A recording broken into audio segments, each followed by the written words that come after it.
Nico, Cecília e o Rei Grey nunca cruzaram as fronteiras dos mundos por pura coincidência. Toda a vida passada deles, a morte trágica e o subsequente renascimento não são um presente do destino ou uma providência divina, mas sim a mais massiva e implacável violação das leis do universo na história.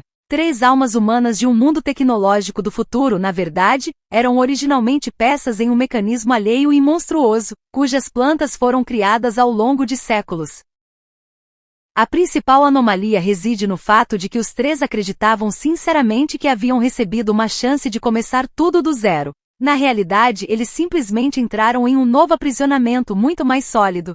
Todos os 3 receberam uma segunda chance. Mas será que isso foi mesmo uma segunda chance? Ou apenas uma forma mais complexa de punição?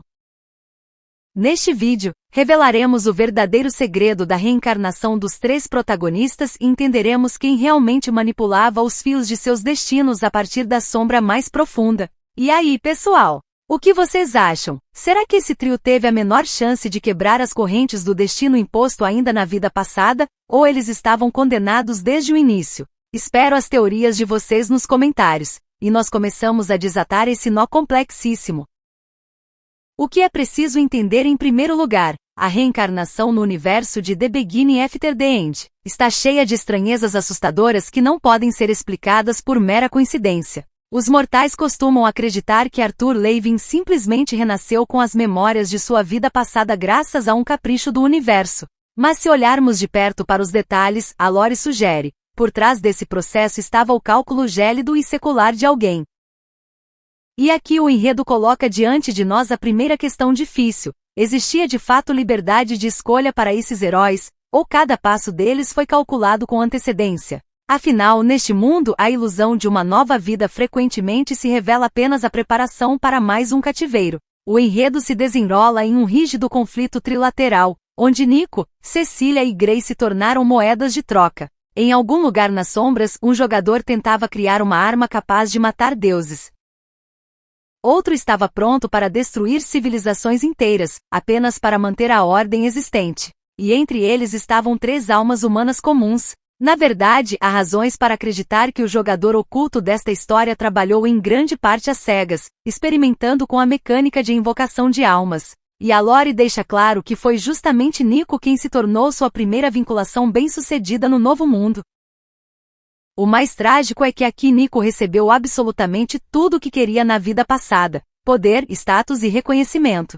Mas foi exatamente nesse momento que ele se tornou a criatura mais infeliz do mundo. Sua alma, despedaçada pela traição, foi arrastada à força para este mundo, e seu amor se transformou em uma alavanca perfeita de controle.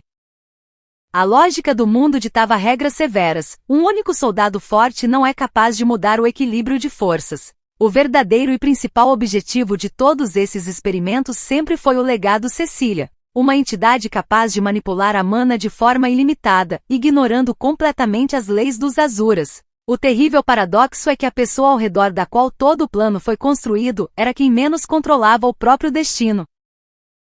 A vida de Cecília é uma tragédia absoluta, pois todos constantemente decidiam o destino dela por ela. Primeiro, o governo da Terra a usou como uma arma viva, depois Nico e Grey a arrastaram para o nó de suas ambições e promessas, e no novo mundo sua mente novamente se viu sob influência alheia. Mas teria sido Cecília exclusivamente uma vítima? Ou ela mesma aceitou voluntariamente muitas decisões que acabaram levando a uma catástrofe de grande escala? Para vocês entenderem, essa questão até hoje divide os fãs da novel em 2 campos ferozes.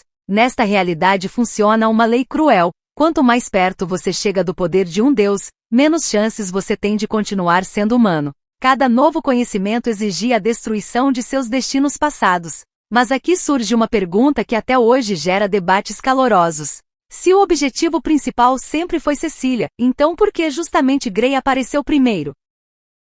Além disso, apareceu por conta própria, mantendo a memória significativamente melhor do que os outros, enquanto Cecília e Nico precisaram de uma invocação direta, e suas memórias foram restauradas de uma forma completamente diferente. Teria sido ele um erro inicial? Ou tudo é muito mais terrível? E se Grey nunca foi um erro?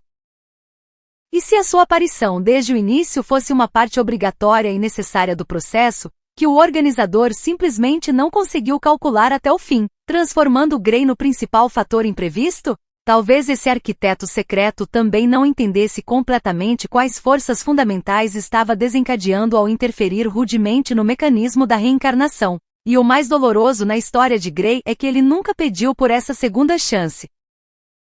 Na vida passada, ele morreu como um homem que há muito havia perdido tudo, incluindo o sentido da existência. Mas mesmo após a morte não permitiram que ele encontrasse a paz. Ele foi novamente arrastado à força para a guerra de outra pessoa, onde deveria se tornar um instrumento obediente antes mesmo de seu próprio nascimento. O mais irônico é que justamente Grey era quem menos se encaixava no papel de salvador.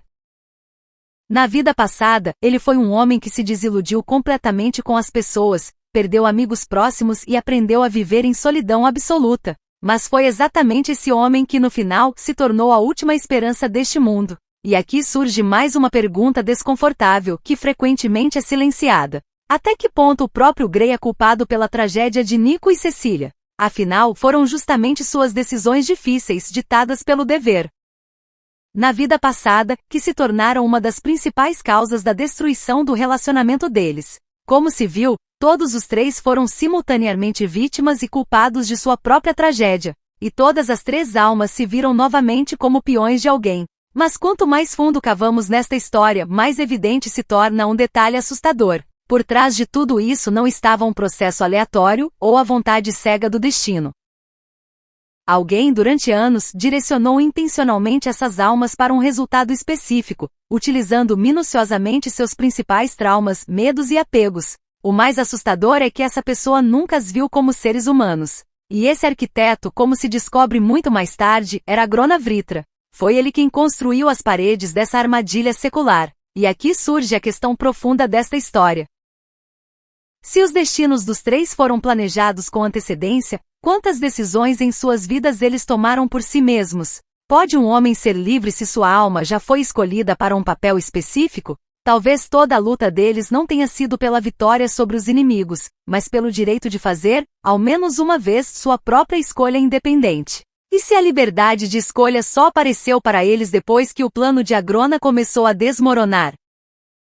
Todos os três escolheram caminhos diferentes, mas cada um deles levava a mesma gaiola. Agrona mutilava suas vidas para alcançar o controle sobre o mundo, e eles se mutilavam uns aos outros tentando proteger suas ilusões. E nesta guerra, a razão sempre se transforma em uma arma que destrói os inocentes. Aqui simplesmente não é possível estar certo e manter a humanidade. O mais terrível é que a reencarnação, no final das contas, não resolveu nenhum problema fundamental desse trio.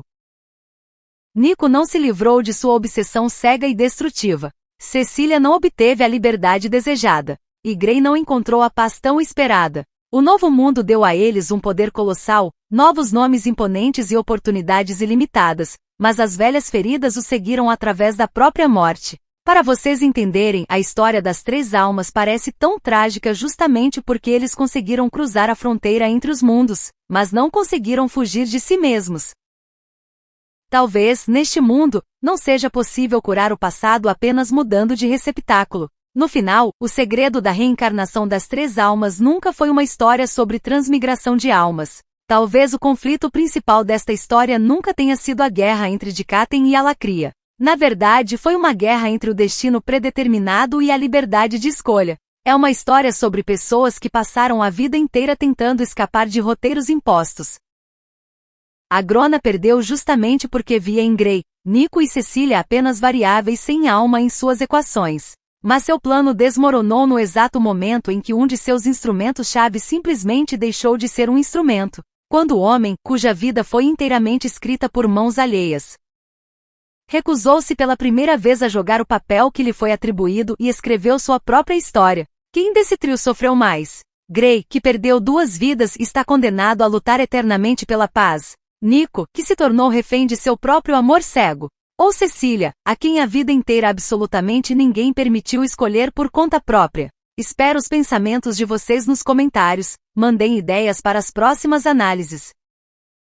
Não se esqueçam de se inscrever no canal, avaliar o vídeo com um like e até breve, pessoal!